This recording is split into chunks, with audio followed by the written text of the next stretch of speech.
Assalamualaikum warahmatullahi wabarakatuh. Di sini sekarang saya akan menjelaskan tentang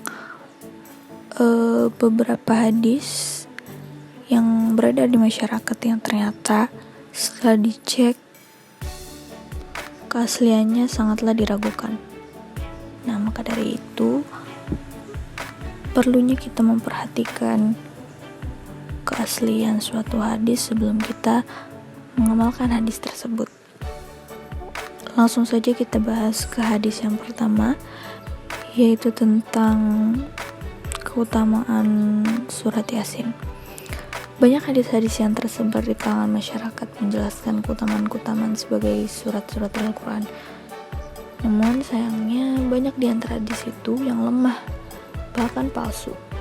Nah, coba perhatikan hadis berikut, yang artinya sesungguhnya segala sesuatu memiliki hati, sedang hatinya Al-Quran adalah surat Yasin. Barang siapa yang membacanya, maka seakan-akan ia telah membaca Al-Quran sebanyak 10 kali. Hadis riwayat At-Tirmizi dalam As-Sunan dan Darimi dalam As-Sunannya. Nah, kenapa hadis ini dikatakan hadis maudhu atau palsu? Ternyata setelah diteliti, di dalam sanadnya terdapat 2 perawi hadis yang tertuduh dusta, yaitu yang pertama Harun Abu Muhammad dan Muqatil bin Sulaiman. Nah, karenanya ahli hadis zaman ini yaitu Syekh Muhammad Nashiruddin Albani rahimahumullah menggolongkannya sebagai hadis palsu dalam kitabnya As-Silsilah Ad-Dhaifah nomor 169. Nah, perlu kita ketahui bahwasanya hadis dhaif, apalagi palsu, tidak boleh dijadikan dalil dan hujjah dalam menetapkan suatu akidah dan hukum syar'i di dalam Islam. Demikian pula tidak boleh diyakini hadis tersebut sebagai sabda Nabi SAW. Nah, selanjutnya yaitu merupakan hadis tentang menuntut ilmu. Ini sangat populer di kalangan masyarakat, namun ternyata setelah dicek, ternyata ini merupakan hadis yang dhaif. Maka dari itu kita sebaiknya tidak mengamalkannya. Hadis ini diriwayatkan oleh Anas bin Malik radhiyallahu anhu dari Nabi SAW. Beliau bersabda, yang artinya tuntutlah ilmu walaupun di negeri Cina. Hadis riwayat Ibnu Adi dalam Kamil, Abu Nuaim dalam Akbar Asy-Syiban, Al-Khatib dalam Tarikh Baghdad, Al-Baihaqi dalam Al-Maqdul, Ibnu Abdul Bar dalam Ajami, dan lainnya.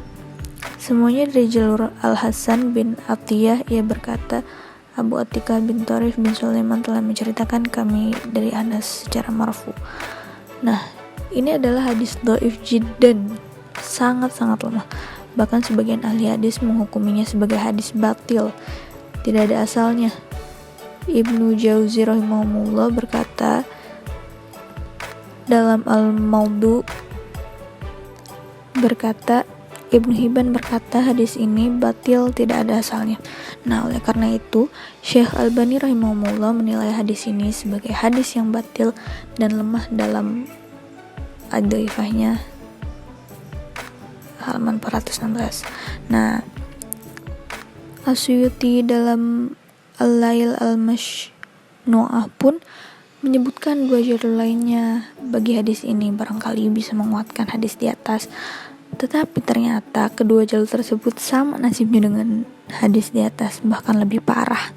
Jalur yang pertama terdapat seorang rawi pendusta, yaitu Yaqub bin Ishaq Al-Asqalani. Jalur yang kedua terdapat rawi yang suka memalsukan hadis, yaitu Juwaybari.